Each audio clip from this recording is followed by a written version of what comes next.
Olá, meu irmão, olá, minha irmã. Sejam bem-vindos ao estudo do livro do profeta Jonas.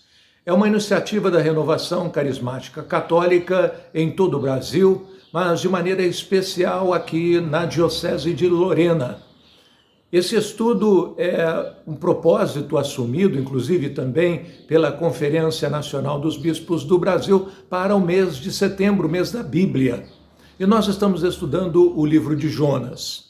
Hoje nós vamos começar o capítulo 1 e vamos ver sínteses, pequenos resumos dos agrupamentos dos capítulos. Inicialmente, nós vamos ver o fato de o profeta nesse capítulo estar fugindo do Senhor. O Senhor que o envia à cidade de Nínive. E o que é essa grande cidade de Nínive? É uma cidade localizada à margem leste do rio Tigre, na Mesopotâmia, e foi uma cidade-estado influente lá na antiguidade. Uma cidade-estado que compreendia a área que era ocupada por ela mesma, pela cidade, mas além disso também o território circunvizinho, onde estavam vilas pequenas sob o seu controle. Em Gênesis capítulo 10, versículos 11 e 12, Senaqueribe tornou a cidade em capital do seu reino, do seu império, em cerca de 700 a.C., que foi algum tempo depois do profeta Jonas.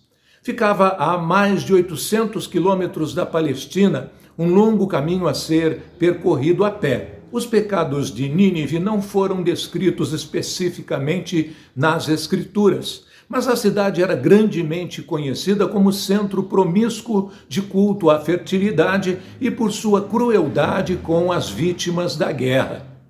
No versículo 2, nós vemos que Deus envia Jonas: levanta-te e vai a Nínive.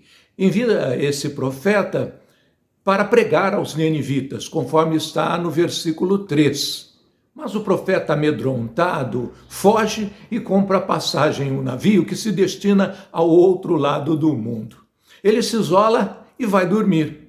Logo após o navio ter partido, nós vemos no versículo 4, desencadeia-se uma severa tempestade que provoca ondas gigantescas. E os marinheiros ficam aterrorizados e jogam fora toda a carga. E começam a orar freneticamente aos seus deuses. No versículo 5 a gente vê que por meio de sortes, eles identificam que o profeta é o criminoso que ofendeu a providência divina. No versículo 9 vemos então que Jonas diz: eu sou hebreu, eu adoro o Senhor Deus. Jonas conta a sua história aos marinheiros. Ele deu testemunho do fato de que era um devoto do grande Deus universal de todo o mundo e que o desobedecera. No versículo 10, nós vemos então os homens ficarem possuídos de um grande temor. Como a maioria dos pagãos, esses homens eram muito supersticiosos e temiam grandemente que a ira de Deus recaísse sobre eles por deixar de adorá-lo devidamente. Os marinheiros ficaram perplexos sobre como resolver o problema. O que nós vamos fazer? Eles tinham a bordo um homem com o qual Deus estava zangado e estavam afastados de qualquer lugar onde pudessem desembarcar.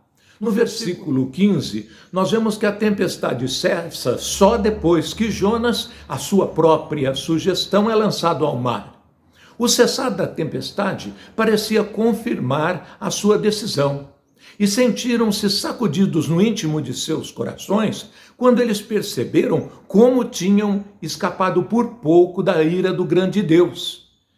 Então veja, os marinheiros se convertem, é o que diz o versículo 16. Ofereceram sacrifícios e fizeram votos. Os pagãos foram imediatamente convencidos de que o Senhor Deus de Israel era o Deus verdadeiro.